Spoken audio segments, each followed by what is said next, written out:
Good morning, everyone. Lots going on as usual. And as usual, I'll remind you, join the mailing list just in case YouTube decides to cut me off for whatever reason. And I send out a weekly newsletter updating you on the big stories of the week in kind of a story format. I'm working on it. I've only sent 2 out, but they're kind of fun so far. You can join the mailing list at CanadaReport.co, and I hope you do. We are also discussing lots and lots on the forum every day. I know I'm talking about this a lot, but if you don't tell people it exists, then how could they possibly find it, right? So that's why I'm talking about it now. It's better to tell people about it than just hope they stumble on it. I've had people say, "Oh, I didn't know that this existed at all." This would have been helpful. so if you're interested, check it out. CanadaPoly.com, and then across the top you can hit forums and it'll take you there. Lots of discussion in the general forums, lots of discussion in the federal politics forums, lots of like-minded people, and the discussion is good and funny and engaging. So anyway, I hope you enjoy it. First things first, Justin Trudeau tweeted this, I don't know, an hour ago. Yeah, about an hour ago. And I read it and I thought, that's incredible. That's incredible. This is the tweet. The global recession caused by COVID-19 has hit African economies particularly hard. Tens of millions of people have fallen back into extreme poverty, and hundreds of millions more will likely fall even deeper into hunger. We need to take action, and today we are. This morning, Justin joined President Emmanuel Macron and others for the Summit on Financial African Economies. Canada announced new support to make sure these hard-hit economies in Africa have what they need to recover, rebuild, and succeed. I'm wondering if anybody told him about what's going on in Canada. I don't know. And usually I would combine this with economic news, but I don't have too much economic news right now. There's lots of other news. There's a whole bunch of stuff going on. But Freeland was put under a lot of pressure to deliver the budget. Now they're talking about the budget, etc. And the economic news is kind of sparse, except it's not good. It's not good. It's not good. But I don't have any tabs for that today. So I was going to build some tabs for tomorrow, and I thought this is just too much to not mention right now. So we're going to start with that. Okay, we're going to get into this quiz. And then we're going to look at John Tory's hair. Actually, you know what? We'll look at John Tory's hair and then we'll do the quiz. John Tory is in Toronto, and it says Team Toronto is working nonstop to ensure every eligible person in Toronto has a COVID-19 vaccine. But it doesn't matter about the tweet. Like his kind of his look is very disheveled, right? The long hair is very compared 2020 to 2021, right? 2020, 2021. Yowza, right? He looks a little. And I thought that he looked kind of like a Batman character, but this guy says he looks like William Lyon Mackenzie, Toronto's first mayor, rebel mayor. Yeah, a little bit. Their parts are mirror opposites, but I mean it's quite the look. It's quite the disheveled look for Toronto Mayor John Tory. Okay, we'll do this quiz because I think it's kind of funny. And well, here we go. It says, welcome to the COVID charts quiz. In 2020, people were told that business closures, stay-at-home orders, lockdowns, and mask mandates were necessary to slow the spread of COVID-19. Some people expected that places where these measures were absent or implemented half-heartedly would have drastically worse results. With more than a year of these measures behind us, it's time to evaluate the results. Preliminary academic studies have already been published, and they deserve our attention. This quiz is intended for the layman because if these radical measures were truly justified, the results should be clear and unambiguous in the data. So let's take a look. So this is for fun, YouTube, okay? This is an interesting quiz for layman people, so not for scientists or anybody. This isn't intended as medical advice or anything like that. It's just a little bit of fun. But it says, pin the mask mandate on the country. So when did they implement mask mandates? And you can spin around 3 times, right? Put the blindfold on, spin around 3 times, and then decide. You've got a date from March 10th, 2020, all the way to April 10th, 2021. And you can choose anywhere. Where do you think that Britain implemented the mask mandate? Was it in the first wave, right? Or sometime in the summer? Or during the second or third wave, right? When did they implement mandatory masks? Oh, I don't know. Let's say here. My guess, show the answer. Oh, I was off by 97 days. Right? And the actual date was July. It was July 23rd, 25th, July 24th. Let's say. And so there's a bunch of questions just like this. How about Spain? Where did Spain? Okay, so maybe it was closer. Was it July 25th? Hold on, I'm gonna guess around there, July 25th, because I feel like it was somewhat. It kind of all happened at the same time, didn't it? Guelph was July 12th. Oh, I was off by 65 days. My goodness. So that they implemented much earlier in May of 2020.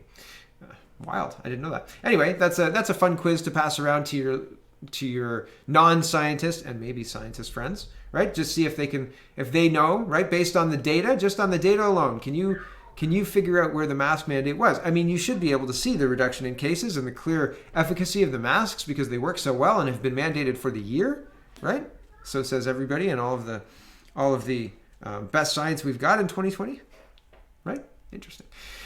Excuse me, says Randy Hiller in response to Justin Trudeau's, everyone has the right to assemble peacefully and express themselves freely in Canada. He says, excuse me, I have 15 charges summoning me to court for peaceful assembly. Someone isn't being truthful. I wonder if, and probably, like if a lawyer worth his salt would take this tweet, print it off, and hand that to the judge and say, I'm pretty sure this says it all. There you go. I don't know. Justin Trudeau says we cannot and will not tolerate anti-Semitism, Islamophobia, or hate of any kind. We strongly condemn the despicable rhetoric and violence we saw on display in some protests this weekend. I think that it's interesting, the wording of that tweet. Is that meant to be a callback to the charter, which has been suspended for the last year, according to, not officially, I guess, but according to the draconian tyrannical orders coming from the medical officers of health, etc. It seems like we don't have the consideration of charter protection with regard to the de facto laws created by public health Section 22 orders. And that's concerning, right? That's concerning, especially when the Prime Minister is so out of touch that he's referencing that charter when condemning violence in protests, right? But protests have been kind of declared illegal in BC, Alberta, and Nova Scotia. And I'm sure there are provinces looking at that framework and thinking, maybe we could implement that here. I don't know. I would have thought that there would have been noises about that up till now, but I haven't heard anything in Ontario about that. But anyway, interesting stuff. I think that in light of, well, we'll get to that in the redacted show. I was going to say in light of people not listening, things are going to have to change. But it's so frustrating how they're automatically running the gifts. Okay, how many of these people, asks Rex Glacier, were charged by Toronto Toronto Police Services? And this is City Toronto reporting on the Palestinian-Israeli protests. It says, despite repeated calls for people not to gather during the emergency stay-at-home order, Toronto police busted another party this weekend. This is the party that I reported on yesterday in the restaurant. Mr. Glacier's making the comparison that hundreds of people are protesting in Nathan Phillips Square. There were thousands of people protesting in anti-lockdowns. And the right to peacefully assemble and to peacefully gather and to express your displeasure with the government is enshrined in our Constitution, is enshrined in the Charter of Rights and Freedoms. And so it's interesting to see the public health orders are superseding the Charter, even with regard to how police enforce laws, right? But it's inconsistent. And it's clearly inconsistent, right? Some people, if you're in a restaurant, you might get charged. But if you're on the street with hundreds of other people or thousands of other people, so protesting, you don't, right? Or you don't unless you're organizing it. It's a really interesting, how do you separate the wheat from the chaff, right? It's a very interesting problem, but one that is not being handled well because the backbone of our laws demand that the charter is satisfied in that either the charter rules are upheld, the charter rights are upheld for the individual, or they can demonstrate via passing the Oakes test that suspension of the charter is valid and viable in a democratic society, which is what the Oakes test is meant to measure, right? As far as I understand it. Anyway, I'm not a lawyer. But that's what I think is the bare minimum of how our laws should work. I think that, like, you shouldn't be charged for hanging out with some people in a restaurant, right? Despite the health orders, because our charter guarantees that right. You can freely assemble with people. You can meet with people indoors, right?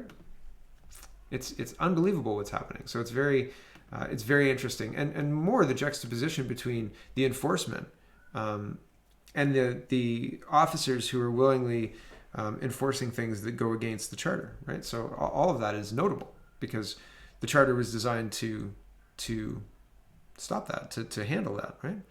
Some teachers are speaking out in BC. This is making news. I'd heard about this making its way through in probably maybe December and then January of this year. So December of last year, January of this year.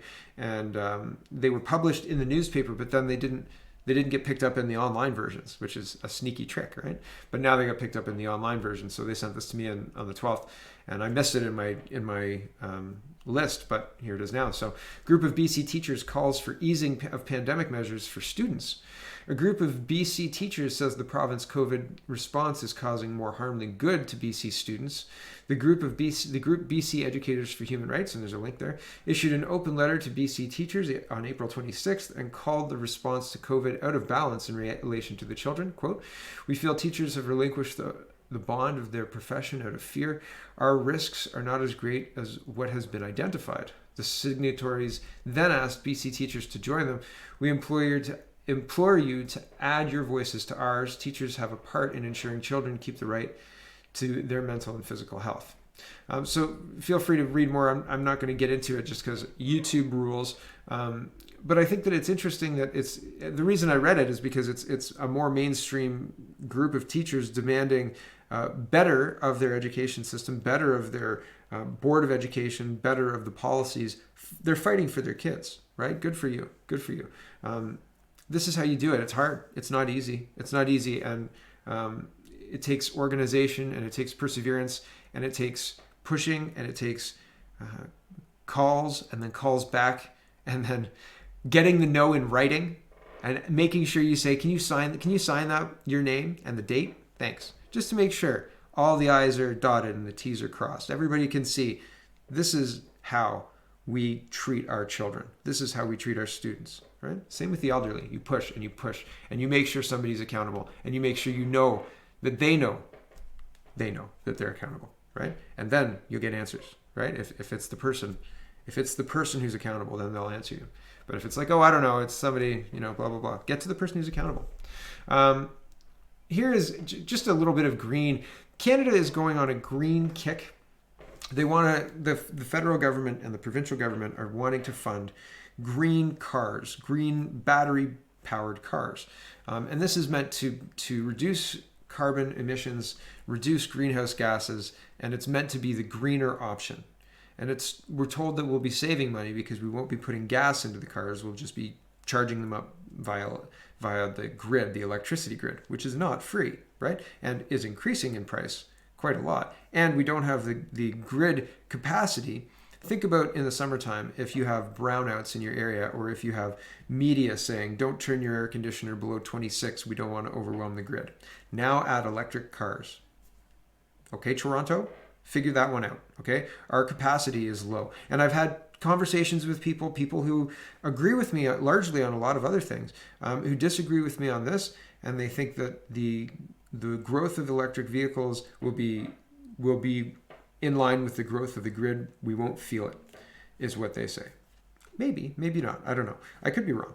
But I do know that Texas had issues with the electric cars, both when it got cold and Texas had issues with the electric cars for longevity, for replacing the battery, and there were issues when the electric cars got cold in Canada with multiple trips. So like if you go to, like say you went to a mall and then you went to out to eat or something like that, and then out to eat to another store, and then one more store. By the time you hit that fourth store, your range has been cut in half like 3 times. So if you had 150 kilometers, you've got like 9 kilometers to get home. That was just an anecdotal story I read on a forum. I was interested in a Tesla. I thought they were cool. They were cool, right? Just like an iPhone was cool. But now, not so interested. So that was a long way to get to. I think that the government is making a mistake investing in technology that may look good at first glance, but like a phone, if the battery goes on your phone, you don't replace the battery. It's a pain most of the time. You get rid of the phone, right? Same with the car. Here's a French version of what Canada's walking into. This is a boneyard near Paris, France, with hundreds of electric-powered cars. Mind you, these are only cars used by the city of Paris and not personal vehicles. All of these have the same issue. The battery storage cells have given out and they need to be replaced. Why not just replace them, you ask? 2 reasons. First, the battery storage cells cost almost double what the vehicle costs new. And second, no landfill or disposals will allow the batteries to be disposed of there. So these green fairy tale electric cars are all sitting in vacant lots while their batteries drain toxins into the ground. Still think we need to go green? Because the batteries there's no plan for what to do with the batteries, and this has been a problem before. Never mind the difficulties with mining lithium, right? Never mind all that. Getting rid of the batteries after their usefulness is taken up. And people were saying, oh, well, the battery is really big, so it was running a car and needed to be, mobile, right? But now that its usefulness is half, then you can use it to power fridges in remote locations. And I was like, are you serious or do you believe this? Like, you've gone all in. All right, you totally believe everything, right? We'll put up solar to power the battery halfway, so then the fridge will stay on. Right. In northern climates, why do you need to power the fridges with solar power when it's under 0 degrees? Never mind. Anyway, the block. Okay, let's get to free speech. I've been talking about this and thinking it was a distraction. And I said, like a goalie goal, right? You take the goal if you can get the goal. Maybe I was wrong. Maybe they were gunning for this the whole time. And they were just so arrogant about it because they knew that this minority is really a majority. I talk a lot about how if the NDP won't play ball, then they've got the bloc to play ball with. So Bill C-10 looks to be on the track to passing into law. Yay! Thanks to the Bloc Québécois. Boo! I said I liked this guy before. I don't like Yves Francois Blanchet today. Bloc will back Trudeau's internet control bill. Barring an election or some last-ditch attempt to block it, the controversial Bill C-10 is destined to become law. The bill to regulate the internet using the CRTC now has the backing of the governing Liberals, as well as the Bloc Québécois and the NDP. This means that government regulation of all aspects of the internet, including your social media feed, is one step closer to reality. We're not quite there yet, but we're pretty close. On Sunday night, during the popular Quebec TV show Tout le monde en parle, Bloc leader Yves Francois Blanchet said this law must pass. Yikes. The bill was introduced in the House of Commons last November and created little controversy at the time, likely because not many people read the text. Titled An Act to Amend the Broadcasting Act, few realized the far-reaching implications of the bill. Once the Liberals on the Heritage Committee removed the protection for user-generated social media content, though, things changed. The government was rightly accused of tampering with our freedom of speech in the online world. After weeks of bad headlines, the Liberals backed down somewhat and said they would propose changes to protect users of social media from government regulations, but experts in the field say the protection is still not there. It's good enough for the Bloc Québécois, though. Blanchet said during the show Sunday that the ongoing claims by the Conservatives that freedom of expression is under threat are delusional. If only that were the case. They're not delusional, and we are losing our freedom of speech. But they don't seem to care. Aaron O'Toole cares, but it's the only thing he cares about, to the exclusion of everything else. What lockdowns? Lockdowns are necessary. Let's use the emergency Measures Act, right, Mr. O'Toole? Mr. O'Toole wanted to use the Emergency Measures Act in March of last year, but he wasn't yet the leader of the Conservatives, I don't believe. Anyway, regardless, the Liberals are trying to rapidly push through C10 through Bill C10 is a breach of your right to free speech. It must be stopped. It looks like the NDP and the blocker are on board as well. The NDP initially said they would vote against it, and then with the changes, they said they maybe backed off of that. So there were reports recently that the NDP would vote with the Conservatives to vote it down, but I don't know. And I don't know what kind of modifications they've made to the bill to convince Mr. Blanchette of its. Blanchette was talking about how it's not an attack on free speech. And anybody who thinks that is absurd, right?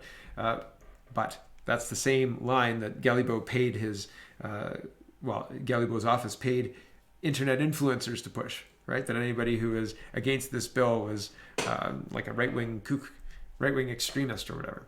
So it'll be interesting to see how this all shakes out. I'll do this until they make it illegal, right? How could talking about the news be illegal? It'll be very interesting. I think they'll just make it so that this whole format is not allowed. They'll be like, oh, you can't remix things like that. You can't take Twitter and talk about that. Anyway, whatever. We'll figure it out. I'll figure it out. Patrick Phillips says he reposts the Declaration of Geneva, and I think it's worth noting. This is medical speech being limited by the CPSO and the CNO, the Ontario College of Nurses. So there's a letter it says nurses who speak out are threatened with punishment, investigation, and disciplinary action by the Ontario College of Nurses. So making that public knowledge is important, and that's what's happening. Anybody who speaks out is risking their job. The College of Nurses, the CPSO, these people govern who can be doctors. And if you do something and they decide to make your life, give you a hard time, then you could throw your entire career down the drain, right? It is not a small thing to stand up to these people, okay? So the CNO, the whole letter is here. You can read the whole thing. The PDF, I'm not going to read it right now, but here is the Declaration of Geneva, and Dr. Phillips is posting this. He says, as a member of the medical profession, I solemnly pledge to dedicate my life to the service of humanity. The health and well-being of my patient will be my first consideration. I will respect the autonomy and dignity of my patient. I will maintain the utmost respect for human life. I will not permit considerations of age, disease, or disability, creed, ethnic origin, gender, nationality, political affiliation, race, sexual orientation, social standing, or any other factor to intervene between my duty and my patient. I will respect the secrets that are confidential in me even after the patient has died.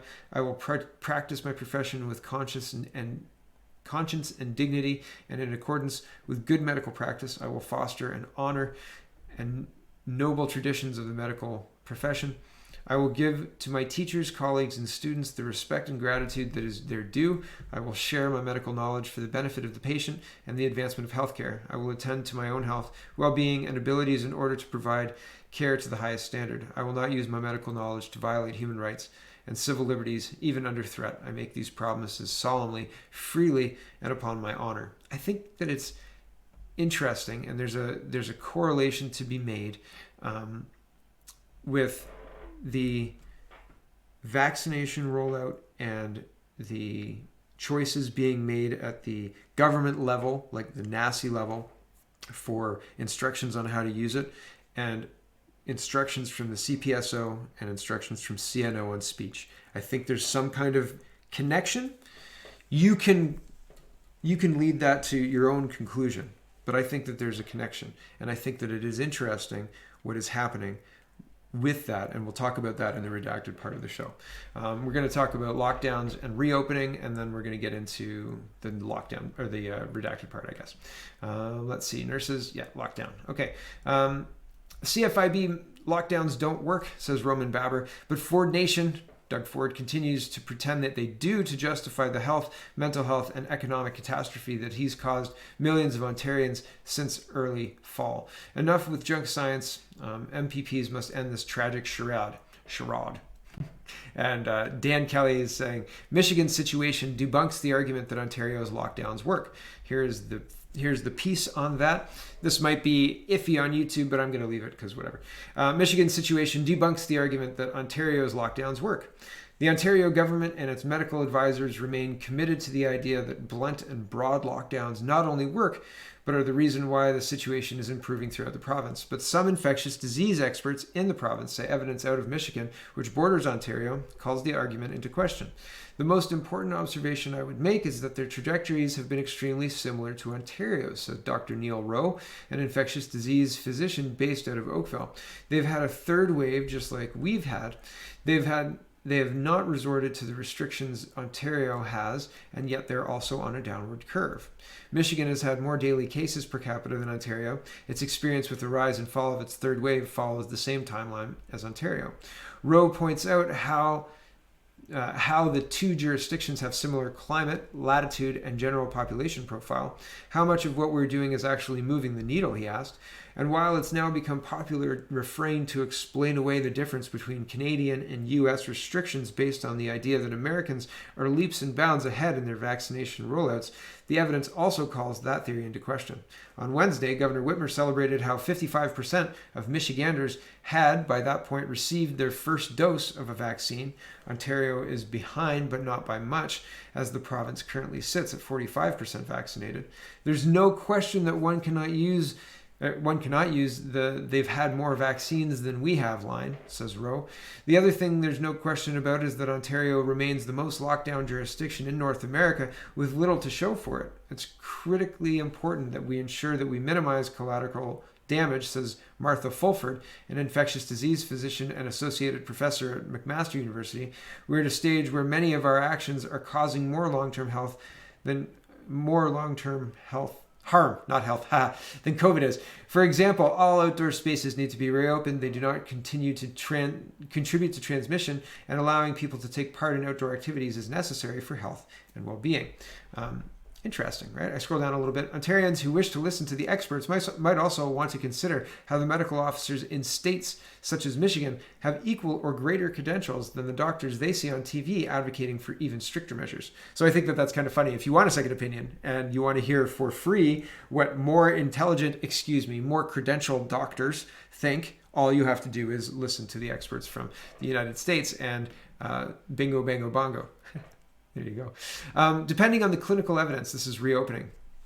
Outdoor amenities could reopen before June 2nd, Health Minister Christine Elliott says. She says hospitalizations and ICU numbers need to be factored in before the decision is made. And then they took it to a vote, and I'll show you the outcome of the vote in just a minute. But it says, today is not the day to reopen everything up. I believe that would be irresponsible, Health Minister Christine Elliott said. While Ontario's outdoor amenities won't open instantly, it'll happen on or before June 2nd. Don't worry, it'll happen just 2 more weeks. Just 2 more weeks.